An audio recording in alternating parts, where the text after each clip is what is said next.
আসসালামু আলাইকুম রহমতুল্লাহ। বিসমিল্লাহির রহমানির রহিম। আলহামদুলিল্লাহি রব্বিল আলামিন ওয়াল আকিবাতু লিল মুত্তাকিন ওয়াসসালাতু ওয়াসসালামু আলা নবিয়িহি মুহাম্মাদি ওয়া আলিহি ওয়া আসহাবিহি আজমাইন। সম্মানিত দিনদার ভাই বোনেরা, সবাই কেমন আছেন? ভালো আছেন? প্রিয় ভাই ও বোনেরা, আজ চমৎকার একটি আমল নিয়ে আপনাদের সামনে হাজির হয়েছি। অনেকের রিজিকের সমস্যা, বিবাহের সমস্যা, চাকরির সমস্যা। এ সমস্যার জন্য চমৎকার একটি আমল, যে আমলটি আল্লাহ নবী হযরত মুসা আলাইহিস সালাম করার কারণে আল্লাহ তাআলা তাকে বাসস্থান, কর্মস্থান এবং বিবাহের ব্যবস্থা করেছিলেন। অনেকে চাকরি হচ্ছে না, অনেকে চাকরি করে কিন্তু আশানুরূপ বেতন পাচ্ছে না, যা দিয়ে তাদের সাংসারিক অভাব হচ্ছে না, পূরণ করতে পারতেছে না। অনেকে আছে বিবাহের বয়স পার হয়ে যাচ্ছে, বিবাহ হচ্ছে না। দু একটি সম্বন্ধ আসে কিন্তু উপযুক্ত পাত্র এবং পাত্রীর ব্যবস্থা হচ্ছে না। অনেকে আছে থাকারও কোনো বাসস্থান নাই।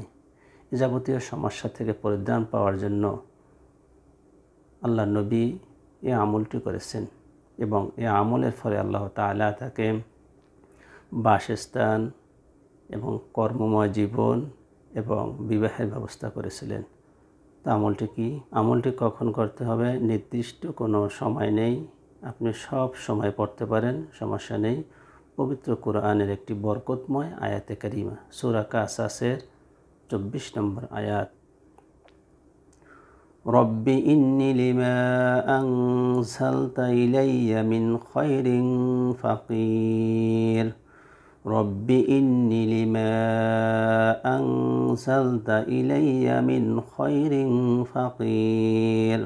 মহান আল্লাহ তাআলা আমাদেরকে ইখলাসের সাথে এই আয়াতে কারিমার উপরে আমল করার তৌফিক দান করুন এবং এই আয়াতে কারিমা আমলের কারণে মহান আল্লাহ তাআলা আমাদেরকে চাকরির ব্যবস্থা করুন, বাসস্থানের ব্যবস্থা করুন এবং যাবতীয় সমস্যা দূর করুন। ভিডিওটি ভালো লাগলে লাইক করবেন, কমেন্ট করবেন, শেয়ার করবেন, ভালোবেসে পাশে থাকবেন। আসসালামু আলাইকুম ওয়া রাহমাতুল্লাহ।